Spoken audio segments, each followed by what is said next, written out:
ଶରତ କୁମାର ମହାନ୍ତିଙ୍କ ଜନ୍ମ କେଉଁ ଜିଲ୍ଲାରେ? ଏହାର ସଠିକ୍ ଆନ୍ସର ଅପସନ୍ ଗ କଟକ। ଲେଖକ ଜନ୍ମ କେଉଁ ଗ୍ରାମରେ?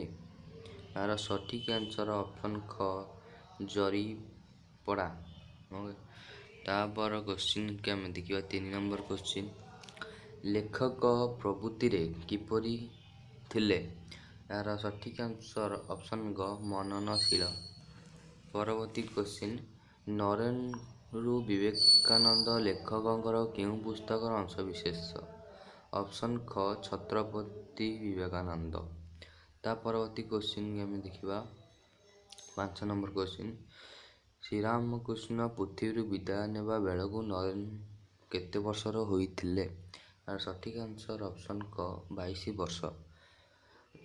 ନରେନ୍ଦ୍ରଙ୍କର ପିତା କିଏ? ଏହାର ସଠିକ୍ ଆନ୍ସର ଅପସନ୍ ଗ ବିଶ୍ୱନାଥ ଦତ୍ତ।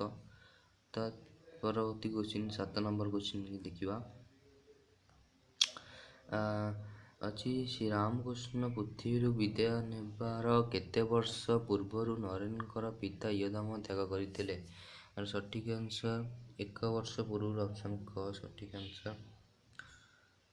ତାପରେ 8 ନମ୍ବର କ୍ୱେଶ୍ଚିନ୍ କି ଅସୁବିଧା ହେଉଛି ଦେଖିଦେବା।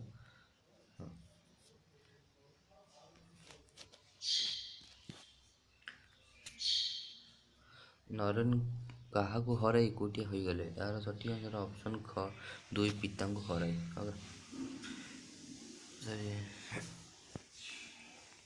ତାପରେ ଦେଖିବା 9 ନମ୍ବର କ୍ୱେଶ୍ଚିନ୍। 9 ନମ୍ବର କ୍ୱେଶ୍ଚିନ୍ ଅଛି ନରେନ୍ଦ୍ର ଏକୁଟିଆ ସତ କିନ୍ତୁ କ'ଣ ନୁହନ୍ତି? ଏହାର ସଠିକ୍ ଆନ୍ସର ଅପସନ୍ କ ଦୁର୍ବଳ ନୁହନ୍ତି। ତା ପରବର୍ତ୍ତୀ କ୍ୱେଶ୍ଚିନ୍ ଆମେ ଦେଖିବା ଦବା। ଜଗତରେ ସବୁ କେଉଁ ପ୍ରକାର କର୍ମ ଏକୁଟିଆ ମଣିଷଙ୍କ ଦ୍ୱାରା ସମ୍ପନ୍ନ ହୋଇଅଛି? ଏହାର ସଠିକ୍ ଆନ୍ସର ଅପସନ୍ ଗ ମହାନ କର୍ମ।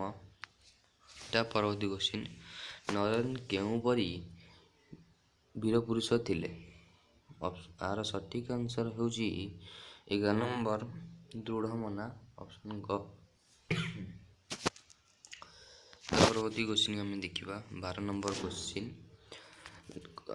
ନରେନ୍ଦ୍ରଙ୍କୁ ରାମକୃଷ୍ଣ ଭଲ ଭାବେ କ'ଣ ଦେଖାଇ ଦେଇଥିଲେ? ଏହାର ସଠିକ୍ ଆନ୍ସର ଅପସନ୍ କ ଜୀବନର କର୍ମ ଓ ଲକ୍ଷ୍ୟ।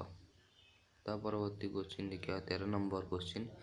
ନରେନ୍ଦ୍ର ବିବେକାନନ୍ଦଙ୍କୁ ଜନ୍ମ ଦେବା ପାଇଁ କିଏ ଏନ୍ତୁଡ଼ିଶାଳ ହୋଇଥିଲା? ଏହାର ସଠିକ୍ ଆନ୍ସର ହେଉଛି ଦକ୍ଷିଣେଶ୍ୱର। ସଠିକ୍ ଆନ୍ସର ଅପସନ୍ ଗ। 14 ନମ୍ବର କ୍ୱେଶ୍ଚିନ୍ ଦେଖିବା। ଟିକେ ମିଷ୍ଟେକ୍ ହେଇଗଲା। ତାପରେ 14 ନମ୍ବର କ୍ୱେଶ୍ଚିନ୍ ଦେଖିବା ଅଛି। ରାମକୃଷ୍ଣ ବିବେକାନନ୍ଦଙ୍କ କ'ଣ ସାଜିଥିଲେ? ଏହାର ସଠିକ୍ ଆନ୍ସର ହେଉଛି ଧାତ୍ରୀ। ଅପସନ୍ ଖ।